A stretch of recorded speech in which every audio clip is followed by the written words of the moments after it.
What do you say, boys? Do I go up and smoke a little weed and hope to get lucky? Or do I drive off with my sobriety intact, but no girl?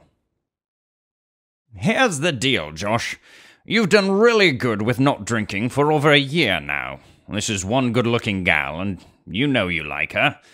I know they tell you in AA to avoid all mind-altering chemicals, but all we're talking about here is a little marijuana.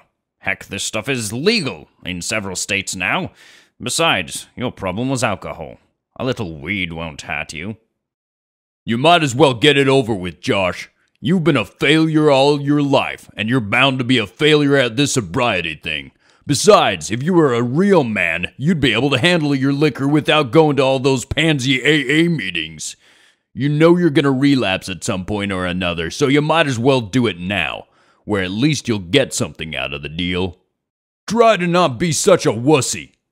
Hey, just because you smoke a little weed doesn't mean you're going to relapse and start drinking alcohol again. And even if you do, maybe it'll be okay this time.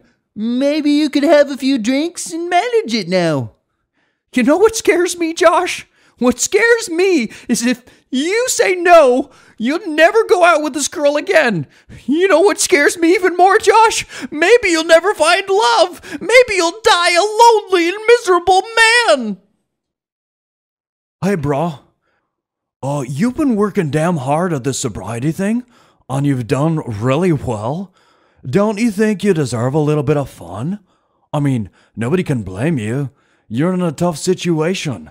Almost every man you know would react to that situation by going up to the girl's apartment and spending a little time with her, even if it means smoking a little weed. You deserve this, buddy.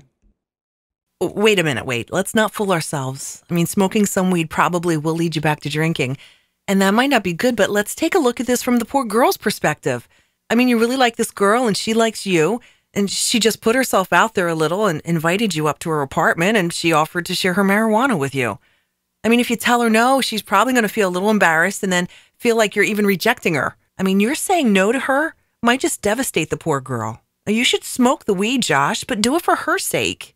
I mean, after all, aren't her feelings just a little more important than anything else here? I can get behind that. Hey, you're doing it to spare this poor girl's feelings. I love it. I think it could work. Don't make such a big deal out of it. It's just weed. Sure, what's one more failure? Excuse me. May I say a few words? Are you new here? I don't seem to recognize you. Allow me to introduce myself. I am the voice of reason. Yes, I am relatively new, but I plan to become much more active at these meetings. And what do you think I should do? Josh, I've watched these gentlemen give you advice on this matter, and I think they may be doing you a grave disservice. Each of these characters, in his own unique way, has been wrong. Uh-oh. Well, that hurts. What do you mean wrong? You got some nerve, buddy, walking in here and telling all of us that we're wrong. How about you back that up with a little proof? I'd be glad to. Let's start with you, Dan. You say that Josh is nothing but a failure, and that he's going to fail in recovery anyway, so he might as well get it over with. That's pretty much it. Is that really true? That Josh has failed at everything he has attempted? Can you think of one or two things which he's been successful at? How about it, Josh? Have you ever been successful at anything? Anything at all? Well, I did finish high school, and I have put together a year of sobriety. I'd have to call that a success. He's right, though. There have been a lot of failures, too. But not every time. Like just about everybody else, you've had some failures in life, but you also had some successes. Who's to say that sobriety won't be one of those successes? I guess you're right. Let's move on. The justifier seems to think that you deserve a little weed and a nice evening with Naomi, sort of as a reward. Hey, I call him like I see him, bro. You know how tough this has been, Josh, to achieve a year of sobriety. This has been the most difficult thing you've ever done in your entire life. Am I right? You got that right. It's been tough. So basically, you're going to reward yourself for your sobriety by destroying your sobriety? That's like building a house and then tearing the house down to celebrate. That doesn't make sense. Well, not when you put it like that. Our hopeful idiot friend seems to feel that maybe you could get away with it this time.